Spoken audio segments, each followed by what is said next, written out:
en este momento. Vamos a presentar a Nair Díaz, que es candidato doctoral en psicología en la Universidad de Western, Canadá, magíster en ciencias cognitivas por la Universidad de la República y licenciado en psicología por la Universidad de La Habana. A lo largo de su carrera se ha desempeñado como investigador en el área de la cognición numérica.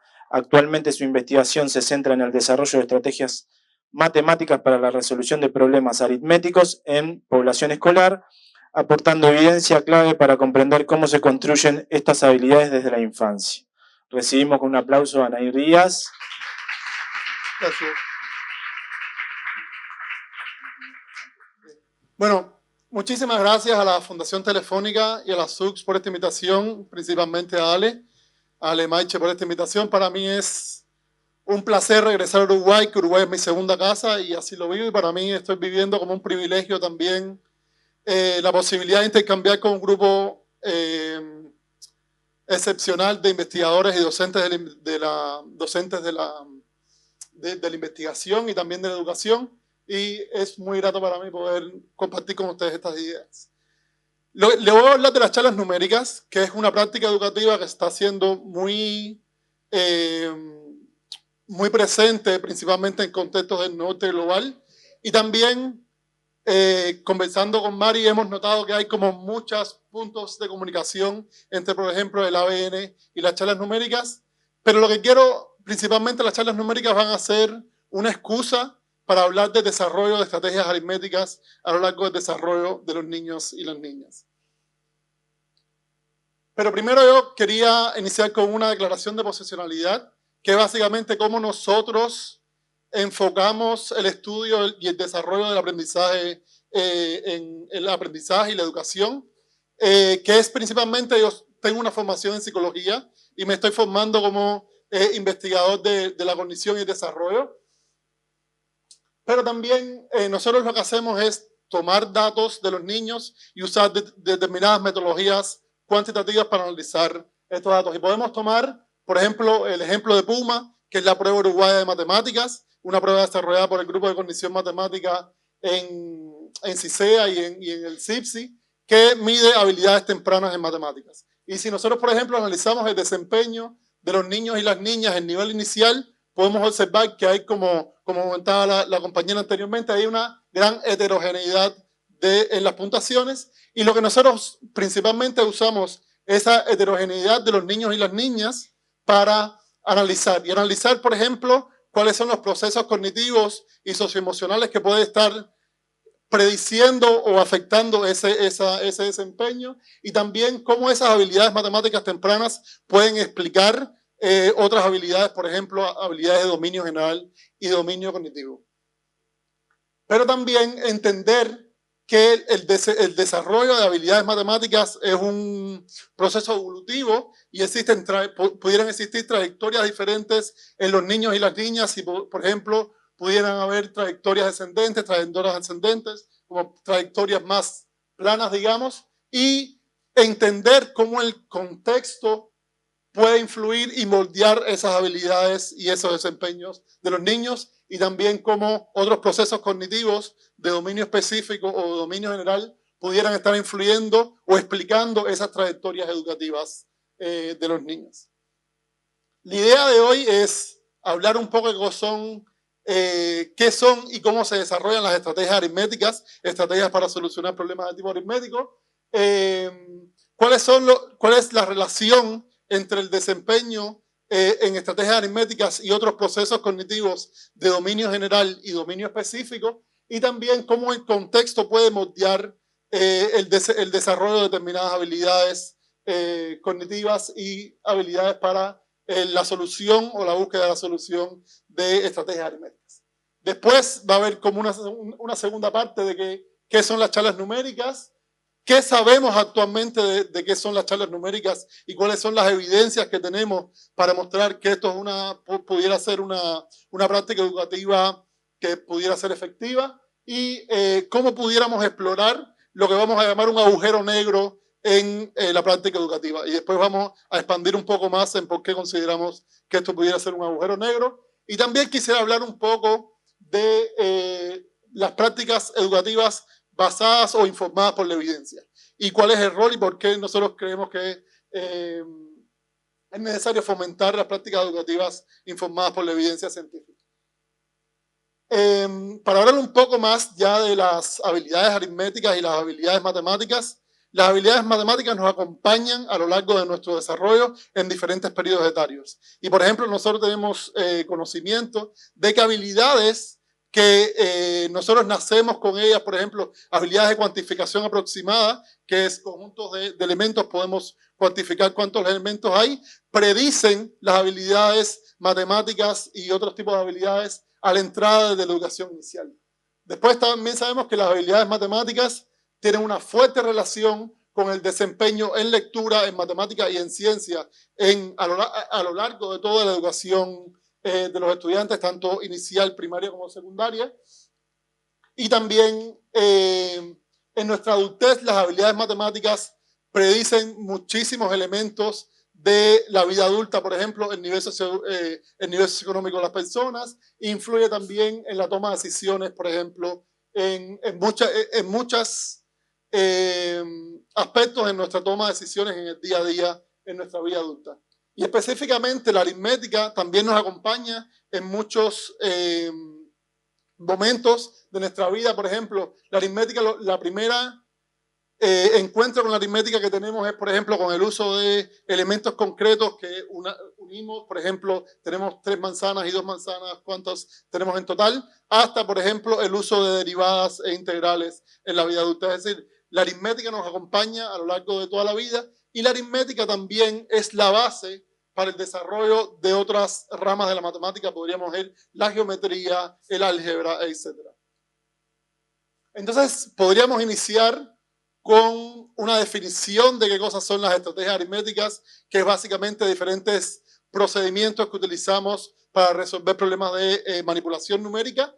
Y en este concepto general, que es como un concepto paraguas en general, nosotros podemos entender o podemos categorizar dentro de todo el abanico que tenemos de estrategias aritméticas, podremos clasificarlo en 2, que podrían ser, 1, la recuperación de hechos numéricos. Es decir, nosotros no tenemos que calcular que 2 más 2 es 4 para saber la solución, pero por ejemplo, cuando los problemas son muy grandes y no tenemos ese hecho numérico en memoria, tenemos que utilizar una serie de cálculos procedimentales, que puede ser, por ejemplo, contar con los dedos o descomponer un problema grande en problemas más pequeños para solucionarlos. Y existen también evidencias de que existen regiones en el cerebro que procesan de manera diferencial estos dos tipos de estrategias. Esto es un estudio de metaanálisis. Los metaanálisis son estudios donde uno incluye muchos estudios individuales y lo que hace es analizar el global de los resultados.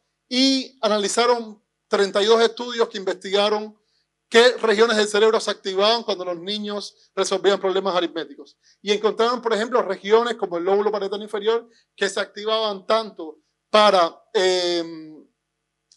estrategias de recuperación de hechos numéricos, pero también de cálculo procedimental, pero también encontraron que existen regiones que se activan principalmente, por ejemplo, cuando uno realiza cálculos procedimentales como el giro angulado y el giro frontal inferior y el giro angular para la recuperación de hechos numéricos. Es decir, hay evidencia que el cerebro procesa diferencialmente estos dos tipos de estrategias.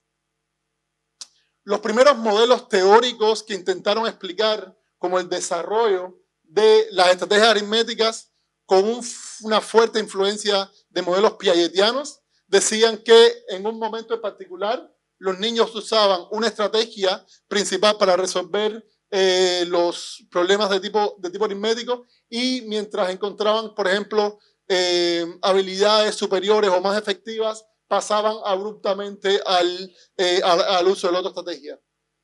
Muchas evidencias actuales, principalmente de estudios microgenéticos, que lo que hacen es investigar, por ejemplo, por 11 semanas, entrevistando al niño o a la niña cómo resuelven determinados problemas, se dieron cuenta que estos modelos no servían para explicar cómo desarrollamos estrategias para resolver problemas de tipo aritmético. Y los modelos actuales, este modelo le llamamos el modelo de olas superpuestas, lo que dice principalmente es que en un periodo determinado los niños y las niñas usan varias estrategias al mismo tiempo para resolver problemas aritméticos. Y el desarrollo se produce desde estrategias menos eficientes, que podría ser, por ejemplo, el conteo con los dedos, que es una estrategia muy segura para los niños y las niñas en estados iniciales, pero es muy costosa en términos de tiempo y de recursos cognitivos que tienen que usar. Y los niños van progresando hacia estrategias más sofisticadas, que podría ser, por ejemplo, la recuperación de hechos numéricos. Y en el transcurso, mientras los niños van desarrollando estrategias más sofisticadas, las estrategias que son como menos eficientes en términos de costo y eficiencia se van perdiendo y se va progresando hacia habilidades más sofisticadas. Pero sin embargo, este modelo nos sirve para entender qué estrategia se está usando en un momento determinado y cuándo se está usando, el por qué esas estrategias aparecen es menos discutido y menos conocido. Y lo que nosotros creemos es que hay un número de procesos de dominio general y dominio específico que pudieran estar explicando y se pudieran estar reflejando en el uso de estas estrategias. Por ejemplo, como le comenté anteriormente, nosotros tenemos habilidades innatas, nacemos con ellas de cuantificar cantidades y poder discriminar cantidades, que eso nos ayuda y nos crea como una tierra fértil en lo que se puede crecer otras habilidades. Por ejemplo, los niños a partir de los 2 años empiezan a desarrollar la lista de conteo, empiezan a aprender la lista de conteo 1, 2, 3, 4, 5 y se la van aprendiendo de memoria. Y por ejemplo, van desarrollando el principio de cardinalidad, que significa que cuando nosotros contamos algo, el último número de la serie de conteo representa todo el conjunto. Cuando contamos 4 sillas, contamos 1, 2, 3, 4, entonces el 4 va a representar al conjunto total de esos elementos. Esas habilidades, o que nacemos con ellas, o que se adquieren muy temprano en los sistemas familiares, pudieran estar explicando, por ejemplo, el uso de estrategias de conteo con los dedos para solucionar, porque le permite a los niños tener como una cognición corporizada, que le permita pasar de algo concreto a entender lo abstracto que son los números, que son abstractos, que son arbitrarios también. Después, más avanzado en el desarrollo, existen otras habilidades, por ejemplo, la memoria de trabajo, que es nuestra habilidad de mantener en memoria información que nos va a servir para realizar tareas en momentos específicos. Por ejemplo, necesito que me recuerdes este teléfono 091-403-208 y uno lo repite en memoria y después, por favor, dime qué número te dije y entonces esas informaciones que va a servir solo a corto plazo, porque mañana yo te voy a preguntar ese número y no te lo vas a acordar, pero en ese momento es especialmente relevante. Y la memoria de trabajo tiene como varios componentes, puede ser memoria de trabajo visual, memoria de trabajo verbal, pero principalmente nos estamos enfocando en la memoria de trabajo verbal, que es esta habilidad de mantener en memoria a corto plazo información que nos va a servir para solucionar problemas. Y por ejemplo, esto nos sirve, por ejemplo, cuando tenemos problemas con sobrepaso, por ejemplo, 7 más 5, entonces tenemos que agregarle uno al otro. Y muchos errores que se pueden ver en la clase pueden ser problemas o bajas habilidades de memoria de trabajo porque se le olvidó que tenía que sumar un número, por ejemplo, a las decenas. Y entonces, después, lo que nosotros hemos observado es que el impacto relativo de la memoria de trabajo a lo largo que transcurre el desarrollo se va perdiendo. Y esto a lo mejor después en la próxima habilidad se puede explicar, por ejemplo, que como nos vamos aprendiendo hechos numéricos, no tenemos que mantener en memoria a corto plazo todo este tiempo esas informaciones. Y también la metacognición, que la metacognición en términos muy generales es la habilidad de pensar sobre nuestro propio pensamiento. Es decir, cómo planificamos cuando tenemos que resolver una estrategia mental. Si nosotros predecimos que vamos a poder solucionar un problema o no, o qué estrategia nos viene mejor, esas habilidades se van desarrollando más tarde en el desarrollo porque requieren de estructuras como frontales que se desarrollan posteriormente, pero son muy importantes y tienen un peso muy importante en el desarrollo de, por ejemplo, estrategias procedimentales. Y como les comentaba anteriormente, el uso repetido de todas estrategias y el uso para la solución de problemas nos hace que nosotros podamos recuperar en memoria esos hechos. Y, por ejemplo, la fluidez matemática, que es nuestra habilidad para resolver problemas, por ejemplo, de sumas de un dígito, sumas, restas, multiplicaciones, pudiera explicar posteriormente el uso de estrategias de recuperación de hechos numéricos. Es decir, en general la idea es que existen determinadas estrategias que vamos usando diferencialmente a lo largo de nuestro desarrollo, pero también hay procesos cognitivos de dominio específico, por ejemplo, como el conocimiento numérico y la fluidez matemática, pero de dominio general también, porque, por ejemplo, la memoria de trabajo y la metacognición también podrían ser importantes para la lectura o para otros procesos, por eso es que se llama de dominio general, porque no es específico para las matemáticas, que también pudiera estar explicando este patrón de uso y el desarrollo de estrategias aritméticas. Pero, como bien saben ustedes, pues muchos de ustedes son educadores educadores, el aprendizaje no pasa en el vacío. Es decir, el aprendizaje transcurre en un entramado enorme de situaciones y elementos del contexto que pueden influir en el uso y el desarrollo de estrategias aritméticas. Por ejemplo, podemos usar, esto es el modelo ecológico de von Frembrenner, que nos permite organizar las diferentes elementos contextuales que van a influir en el aprendizaje. Y a nivel más cerca, por ejemplo, tenemos muchísima evidencia del impacto de los docentes, de los padres, de los hermanos y de los pares de la clase en el impacto en el desarrollo matemático posterior. Y después, a un nivel más lejos, por ejemplo, en el macrosistema, tenemos que los estados definen enfoques curriculares de cómo se quiere llegar a determinados objetivos de aprendizaje. Por ejemplo, en Uruguay, en años recientes, se cambió de un modelo basado en contenidos a un modelo basado en competencias, pero no es necesariamente particular en Uruguay, es todos los estados, en dependencia de los objetivos que tengan, tienen determinados enfoques de cómo lograr un objetivo determinado. Y con respecto especialmente a los enfoques curriculares, y especialmente con respecto a los enfoques curriculares relacionados a la enseñanza de las estrategias aritméticas, hemos encontrado como dos modelos muy distintos de cómo enfocar este tipo de proceso de enseñanza-aprendizaje. Uno es un modelo basado en la evidencia, en la eficiencia, perdón, que lo que se centra es en brindar un número suficiente pero limitado de estrategias que te permitan solucionar problemas aritméticos, principalmente recuperación de hechos numéricos, por ejemplo, para problemas de tipo aritmético pequeño, 2 más 4, y después cuando no tenemos en memoria estas habilidades, tenemos que recurrir a los algoritmos típicos, que es sumar un número sobre otro con papel y lápiz y así. Es decir, son un número suficiente, porque con eso podría solucionar la mayoría de los problemas aritméticos que tiene, pero un número limitado también de estrategias.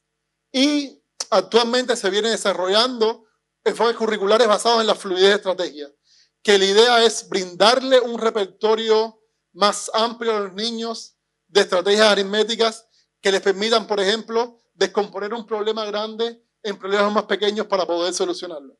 Es decir, una serie de manipulaciones que se pueden hacer de problemas grandes para descomponerlos y buscar soluciones. Y a nivel de país, por ejemplo, podemos observar ejemplos. Por ejemplo, Cuba, yo soy producto del modelo educativo cubano. Yo recuerdo muy vívidamente estar en 4º grado aprendiéndome las tablas de multiplicar, y si no me las aprendía tenía que estar tiempo extra en la clase. Es decir, digamos, podríamos decir que como es el efecto machaque, como es decirle a los niños repetir una y otra vez para que los niños adquieran memoria determinados hechos numéricos. Pero, por ejemplo, en Canadá, pero en Ontario particularmente, pues Canadá es muy particular porque existen 11 ministerios de educación dentro del país y cada uno tiene sus enfoques curriculares, pero principalmente en Ontario, que es donde tengo más conocimiento, existe este enfoque de brindarle un abanico grande de estrategias a los niños que puedan adquirir en su repertorio, y en dependencia del problema y su autopercepción de qué estrategias le funcionan más o qué estrategias le funcionan menos, podrían usar. Pero esto no creo que sea como dicotómico, creo que esto es como un continuo. Y analizando, por ejemplo, el currículum de Uruguay, Uruguay dice en su currículum de matemáticas que propone el uso del cálculo pensado, que esto es lo que nosotros le hemos estado llamando recuperación, del algoritmo típico de sumar un número sobre otro, y la estimación, que a mí no me queda muy claro todavía de qué se refiere a la estimación. A lo mejor ustedes después en la discusión podemos discutir sobre eso. Y después el modelo canadiense, digamos, se trabajan varias estrategias al mismo tiempo para solucionar problemas aritméticos. Y entonces ahí es donde vienen las charlas numéricas, que es como un ejemplo muy vívido de este tipo de la segunda forma de enfocar las estrategias aritméticas. Las charlas numéricas son una práctica educativa que iniciaron en los 90, se hicieron muy famosas en los 2015 con la publicación de una serie de libros, y en estos momentos tiene un boom muy grande que nos ha creado un problema logístico, por ejemplo, de no tener escuelas suficientes que no realicen charlas numéricas en Canadá, como por ejemplo para tener un grupo control y comparar las que realizan charlas numéricas y las que no. Y entonces la idea es, la maestra presenta un problema tipo aritmético, los niños tienen como 1 o 2 minutos para pensar, después los niños reportan la cantidad de estrategias que tienen usando señas manuales. Por ejemplo, esta seña significa que estoy pensando, esta es que tengo una estrategia, 2 estrategias, o que concuerdo con el compañero con la solución o la estrategia del compañero. Y después la maestra, en dependencia de los objetivos, registra esa justificación de las estrategias aritméticas y las pone en la pizarra. Y lo importante aquí es que el niño, una vez la maestra registra todas las preguntas, y el niño tiene que defender su estrategia. El niño tiene que reportar la serie de pasos que realizó para poder llegar a esa solución. La defensa de la estrategia es muy importante, y ahora después vamos a ver un video relacionado a esto. Y después el docente realiza un papel muy importante en promover la discusión y también ajustar, por ejemplo, en determinados, para que una estrategia, por ejemplo, que no sea muy efectiva, no se utilice tanto en ese sentido. Y ahora quisiera mostrarle como un video de charlas numéricas en contextos del norte global. Si pueden ponerlo en...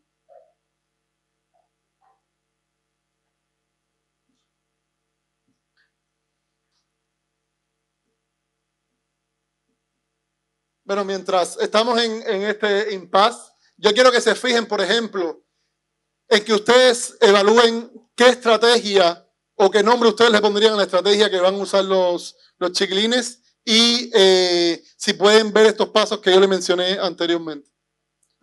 Esto es un ejemplo de una suma de 2 dígitos, de 2 sumandos de 2 dígitos.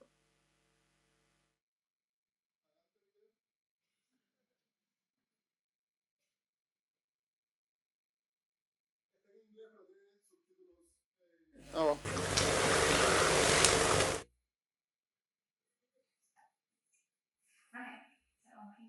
Put your thumb up when you have answers to these questions.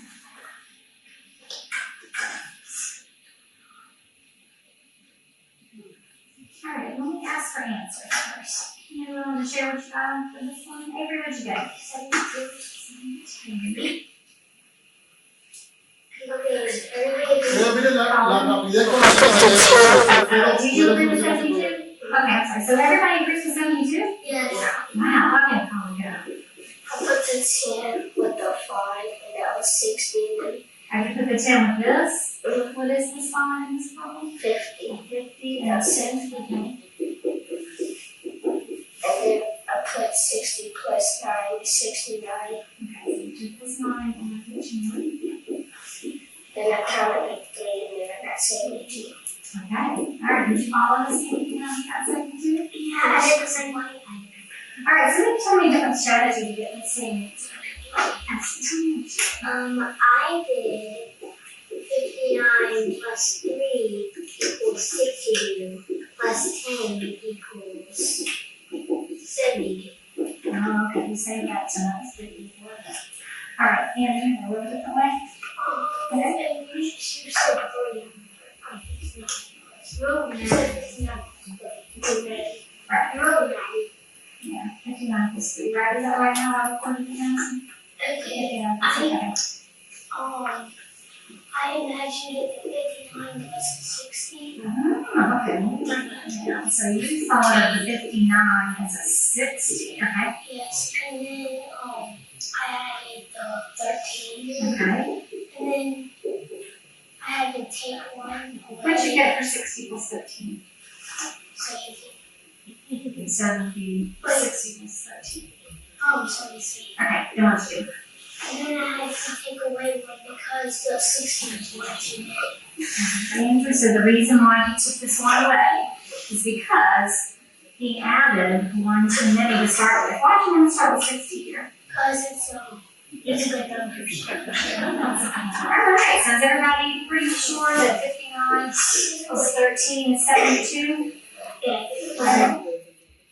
Yo quería que vieran varios elementos. Uno es la rapidez con que los niños y las niñas pueden resolver problemas aritméticos. Yo quiero contar como una experiencia personal. Yo he estado observando varias clases y le tenía que pedir a los niños, por favor, que fueran más lentos porque no podía seguir su... Y después estaban sumando 2 sumandos de 3 dígitos y yo no pude y tuve que usar mi calculadora porque no hay forma de que estos niños lo estén haciendo mentalmente. Y yo no pude, tuve que usar mi calculadora porque tienen que tener algún error en algún momento y ellos estaban totalmente en lo correcto. Fue un momento humilde que tuve en ese momento pero también tiene que ver con la influencia de cómo yo fui educado y las estrategias que tenía a mano. O lo recuperaba y si los niños no son muy grandes, uso mi calculadora, lo sumo uno encima de otro. Y los niños podían hacer un repertorio grandísimo de estrategias. Uno es el uso de los símbolos manuales. Es decir, estoy pensando, tengo una estrategia, tengo 2 estrategias y concuerdo con el amigo. La idea de eso es que, por ejemplo, niños que tengan menor nivel matemático no se inhiban porque, por ejemplo, la maestra puede poner el problema y los niños rápidamente están levantando la mano y eso puede inhibir a, por ejemplo, compañeros que tengan menores habilidades para resolver problemas aritméticos. También el cálculo pensado. Es decir, no se usa papel y lápiz, los niños tienen que hacer en memoria toda esa manipulación de descomponer a través de determinadas estrategias los problemas grandes en problemas más pequeños y también el rol del docente en promover y ajustar determinados elementos en el transcurso de la sesión. Pero, sin embargo, en 2020 salió un artículo de Manel y colaboradores en que ellos hacían como una revisión de los estudios que se habían publicado hasta ese momento sobre charlas numéricas y ellos dijeron que existía una falta muy grande de artículos revisados por pares que mostraran la eficiencia de esos estudios. Y basado en eso, ellos llamaron a las charlas numéricas un agujero negro instruccional, digamos, porque está atrayendo la atención de muchos docentes y muchos docentes están implementando las charlas numéricas. Tiene alrededor mucha teoría sobre el cuestionamiento de los docentes, las preguntas de los docentes, la matemática mental, los discursos que se hacen en la clase, el ambiente de clase, la promoción de un ambiente de clase positivo para que se generen esas estrategias. Pero en el centro lo que hay es una falta de evidencia de estudios empíricos que muestren que esto es un buen uso del tiempo de los y las docentes. Y entonces, basado en estos datos, nosotros nos pensamos de por qué es necesario que existan prácticas educativas basadas o informadas por la evidencia. Uno es porque el tiempo de clase es limitado y preciado. Por ejemplo, hay escuelas que solo tienen 4 horas con los chiquilines, es decir, que cualquier uso que uno haga del tiempo tiene que ser como muy pensado para lograr los objetivos que nos estamos planteando. También existe muchísima evidencia de que las prácticas educativas basadas en la evidencia promueven un mayor rendimiento en muchísimas áreas del conocimiento escolar. Y existe, por ejemplo, este libro que sistematizaron 800 metaanálisis sobre el uso de prácticas basadas en la evidencia y el impacto que tiene eso en el desarrollo cognitivo de los estudiantes. También reduce el uso de prácticas ineficientes y potencialmente dañinas. Por ejemplo, el estudio, los métodos basados en los estilos de aprendizaje, de que si instruyes a un niño basado en su estilo de aprendizaje preferencial, si es visual, si es táctil, vas a mejorar el rendimiento. Es decir, hasta este momento no existe evidencia científica de que utilizando los estilos de aprendizaje preferenciales de los estudiantes se obtengan mejores rendimientos. Y por último, métodos basados en la evidencia, por ejemplo, de screening iniciales permiten identificar muy tempranamente brechas de aprendizaje, que lo que pasa es que existe después brechas en el aprendizaje al inicio de la escuela, tienden a tener un efecto Mateo. Un efecto Mateo es que existe un incremento de la brecha de los niños que tenían habilidades iniciales desarrolladas y no desarrolladas, donde los niños que no tienen habilidades desarrolladas tienden a crecer muy poco, los niños que tienen habilidades desarrolladas al inicio tienden a crecer muchísimo, y la brecha en el aprendizaje entre esas dos poblaciones tiende a incrementarse a lo largo del desarrollo. Y con respecto a esto, creo que en Canadá hubo un hito muy importante con respecto a la relación entre las prácticas basadas en la evidencia y la educación, que fue en 2012 la Corte Suprema canadiense resolvió de manera unánime que el estado de British Columbia le había violado sus derechos de un niño en particular que tenía dislexia de desarrollo para desarrollarse como ser humano. Es decir, Moore, que era un niño que tenía dislexia de desarrollo, no pudo recibir la instrucción necesaria en su estado porque habían hecho recortes a nivel de la educación, y ese niño con dislexia de desarrollo no pudo recibir la instrucción necesaria, y los padres tuvieron que renegociar la hipoteca para mandarle a una escuela privada que pudiera recibir esa educación.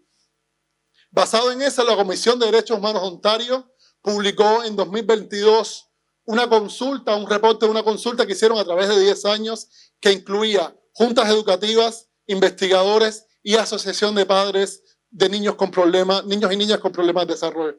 Y dijeron que el derecho a leer es un derecho humano esencial para el desarrollo de los niños y las niñas del futuro, y no recibir instrucciones educativas basadas en la evidencia podría ser una violación de esos derechos humanos. Y después la Comisión de Derechos Humanos de Ontario publicó este reporte de un análisis de 10 años. Quiero que entiendan aquí también la dimensión temporal. Jeffrey Moore era un niño en los 90, finales de los 90. Recién en 2012 la Corte Suprema, después de todas las apelaciones, decidió que se le habían violado los derechos humanos. En 2022, después de 10 años, fue que se publicó este reporte del derecho a leer. También los tiempos son muy extendidos para esto, y mientras tanto hay niños y niñas que siguen sufriendo discalculia, dislexia, desarrollo y otros trastornos del aprendizaje. Y basado en esa consulta que se hizo a través de 10 años, la comisión presenta 197 recomendaciones relacionadas a la organización del currículo y las instrucciones, la necesidad de tener evaluaciones tempranas basadas en la evidencia, principalmente en la conciencia fonológica, intervenciones de lectura, acomodaciones para los exámenes de esos niños y niñas, evaluación profesional, y también barreras sistemáticas, por ejemplo, el impacto de la raza o el impacto de ser indígena en Canadá para acceder para tener habilidades lectoras que te permitan ser exitoso en el futuro o tomar decisiones en el futuro.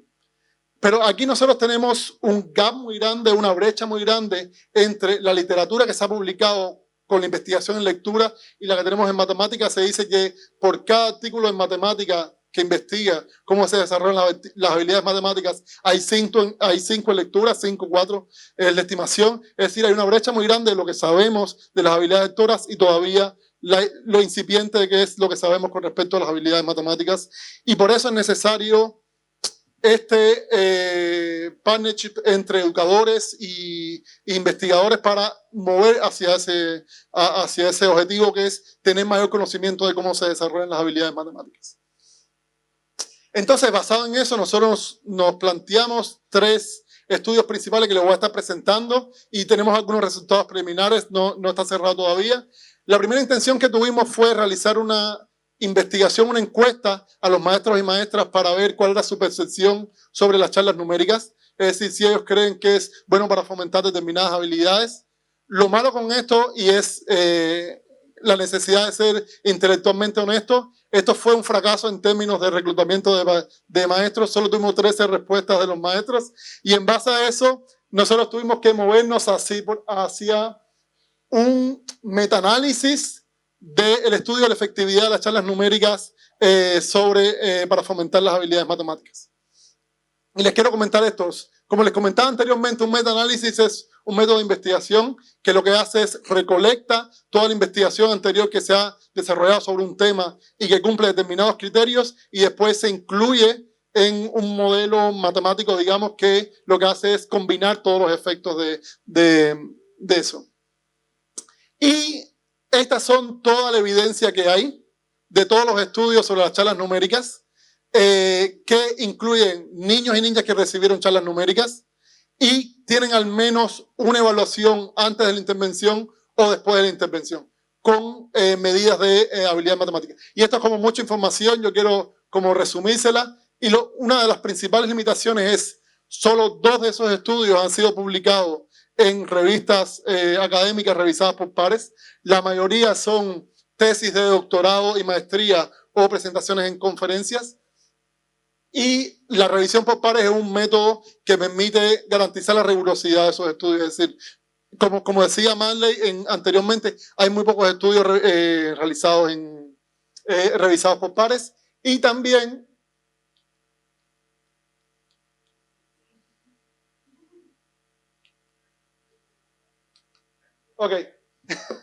y el otro problema es que hay muy pocos estudios que incluyen un grupo control.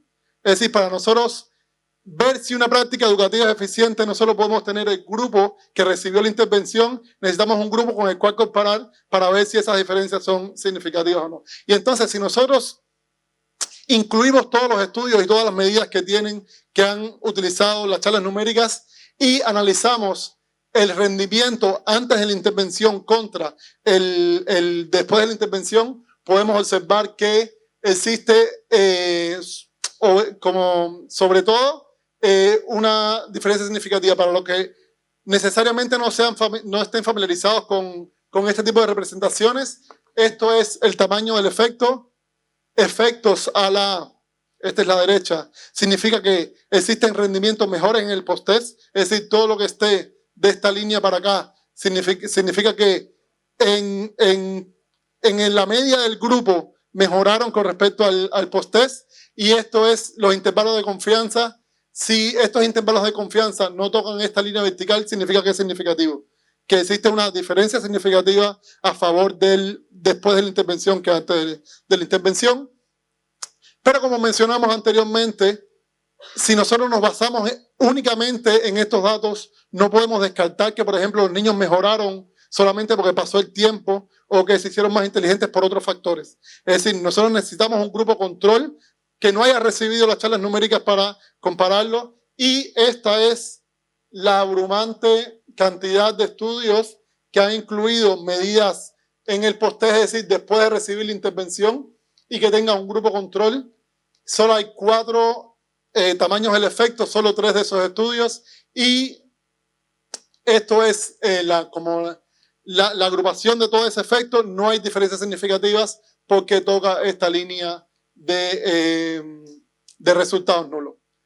Pero sin embargo, que esto es una frase de Carl Sagan, la ausencia de evidencia no es evidencia de ausencia. Es decir, el hecho de que en este momento no tengamos datos suficientes para decir que es suficiente no quiere decir que sea mala.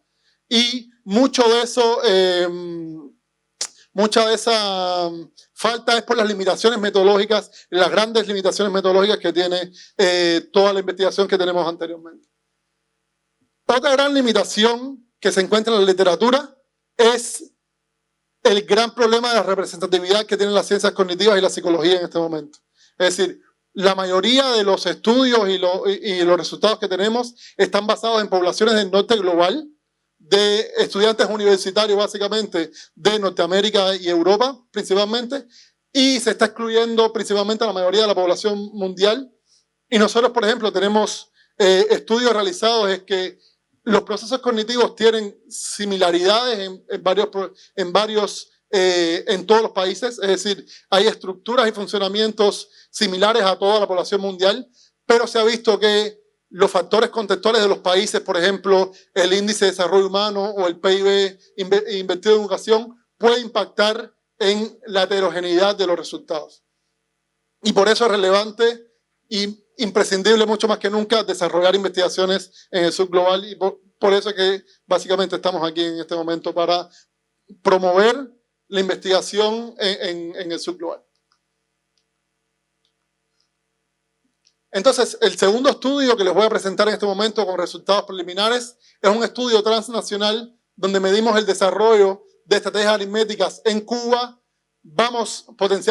Estamos recogiendo datos, ayer estuvimos en las escuelas recogiendo datos en Uruguay y en Canadá sobre el desarrollo de las estrategias aritméticas. Y entonces, una limitación importante que nos encontramos es que la mayoría de los tests que intentan medir estrategias aritméticas se basan en proporción de aciertos y tiempo de reacción. Y esto es súper informativo. Básicamente la ciencia cognitiva se ha construido en base a esas medidas, pero no nos permite tener como información de grano fino sobre qué está pasando y cómo los niños están solucionando los problemas. Y en base a eso desarrollamos una prueba de desarrollo de estrategias aritméticas que tiene 6 problemas de adición.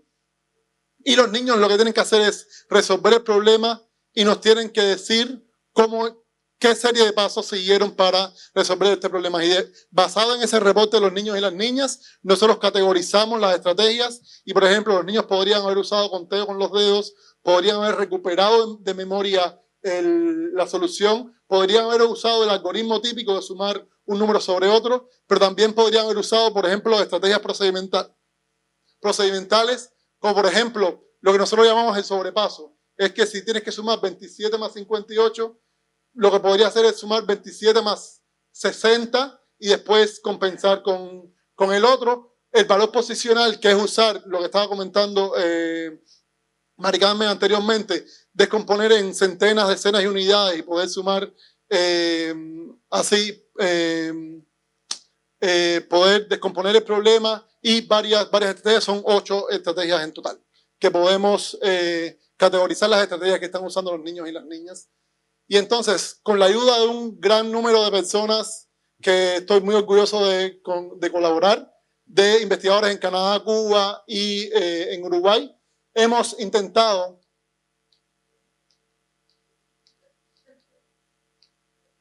lo que vamos a intentar es analizar el desarrollo de estrategias aritméticas con niños canadienses, con niños cubanos y niños en Uruguay. Entonces, también analizar la relación que tienen las estrategias aritméticas con procesos de fluidez matemática, memoria de trabajo y metacognición, y evaluar también el impacto que tienen los diferentes modelos educativos en esas asociaciones. Y tenemos parte de resultados preliminares. Entonces, tenemos 2 grupos de población en este momento. Tenemos los datos de niños de Canadá y de Cuba y evaluamos, por ejemplo, la cantidad de estrategias que usan niños de 3º, 4º y 5º grado, el número de estrategias total que utilizan, y lo que podemos ver es que hay un impacto significativo del país, es decir, los niños canadienses pueden usar más estrategias que los niños cubanos, y también hay un efecto del grado, donde hay una ampliación de la diferencia entre las estrategias que pueden usar los niños canadienses y los niños cubanos. Pero sin embargo, como le comenté anteriormente, la prueba nos permite poder tener una información más de grano fino y analizar qué estrategias particularmente están usando.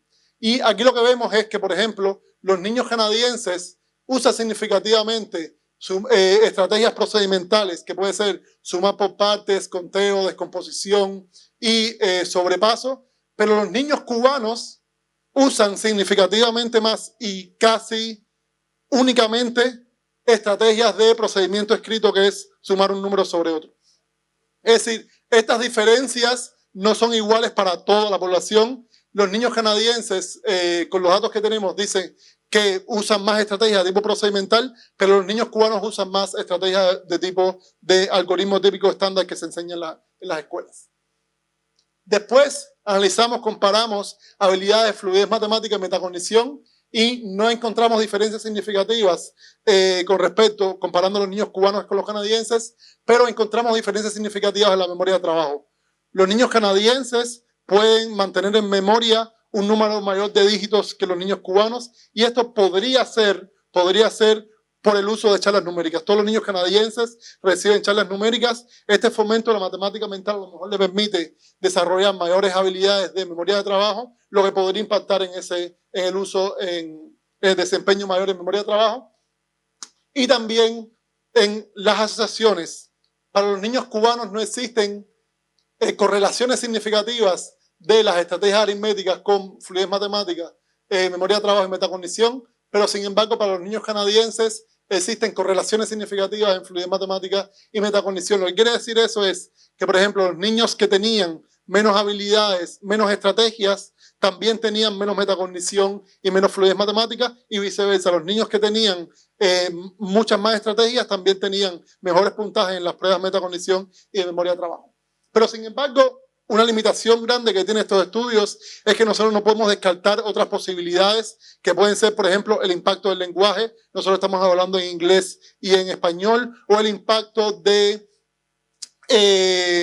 nivel socioeconómico, de las diferencias económicas entre Canadá y Cuba. Y para superar esas limitaciones, en estos momentos ayer estuvimos en entrenamiento con maestras de tercero, cuarto y quinto de educación primaria para implementar charlas numéricas en sus escuelas y para evaluar el impacto que puede tener Y aquí solo les voy a mostrar como el diseño, básicamente. Vamos a tener dos grupos de niños, uno que va a recibir las charlas numéricas y otros que no, y se van a medir antes de la intervención en estrategias aritméticas, fluidez matemática, memoria de trabajo y metacognición. Una vez terminado el pretest, los niños van a recibir charlas numéricas 3 veces por semana, 3 meses, y nosotros vamos a tener un grupo control que va a recibir la instrucción típica que reciben día a día, y después vamos a repetir las mismas medidas de pretest en el post-test para ver si hubo un crecimiento, un impacto de las charlas numéricas. Y después, nosotros también tenemos evidencia de que las intervenciones educativas pueden impactar diferencialmente en dependencia del perfil cognitivo de los niños. Por ejemplo, nosotros en estudios que hemos realizado hemos visto que niños con habilidades iniciales más descendidas, por ejemplo, podrían ser que nosotros le llamamos piquines, como principiantes, tienden a tener un mayor crecimiento, una mayor ganancia por efecto de las intervenciones. Y aquí lo que vamos a hacer es, usando unos modelos matemáticos, vamos a categorizar a los niños, por ejemplo, pueden ser principiantes, intermedios y expertos, y evaluar el impacto que puede tener eso, el perfil cognitivo inicial en la ganancia que pueden después tener en el futuro, luego de recibir las charlas numéricas. Para cerrar un poco, yo creo que la escuela es el mejor instrumento que tienen las sociedades para tener mejores ciudadanos, más informados, mejores personas, etcétera. Creo que es el mejor instrumento que se ha creado a nivel social para lograr esos objetivos. Existen grandes retos para la educación en estos momentos. Hemos visto el descenso de las pruebas de PISA, la deserción educativa, muchos retos que tiene la educación, y creo que la única forma de moverse a un lugar significativo es en el trabajo conjunto entre investigadores profesionales y, por ejemplo, en instituciones no gubernamentales, pero tiene que ser un trabajo colaborativo, que es un trabajo complejo, porque primero tenemos que desarrollar un lenguaje común para poder comunicarnos, porque tenemos como mucha amplia, pero por ejemplo el grupo de cognición matemática ha estado explorando esta estrategia con muy grandes resultados de esta unión entre investigadores y docentes de la matemática para conocer mejor cómo los niños y las niñas desarrollan matemáticas. Muchísimas gracias.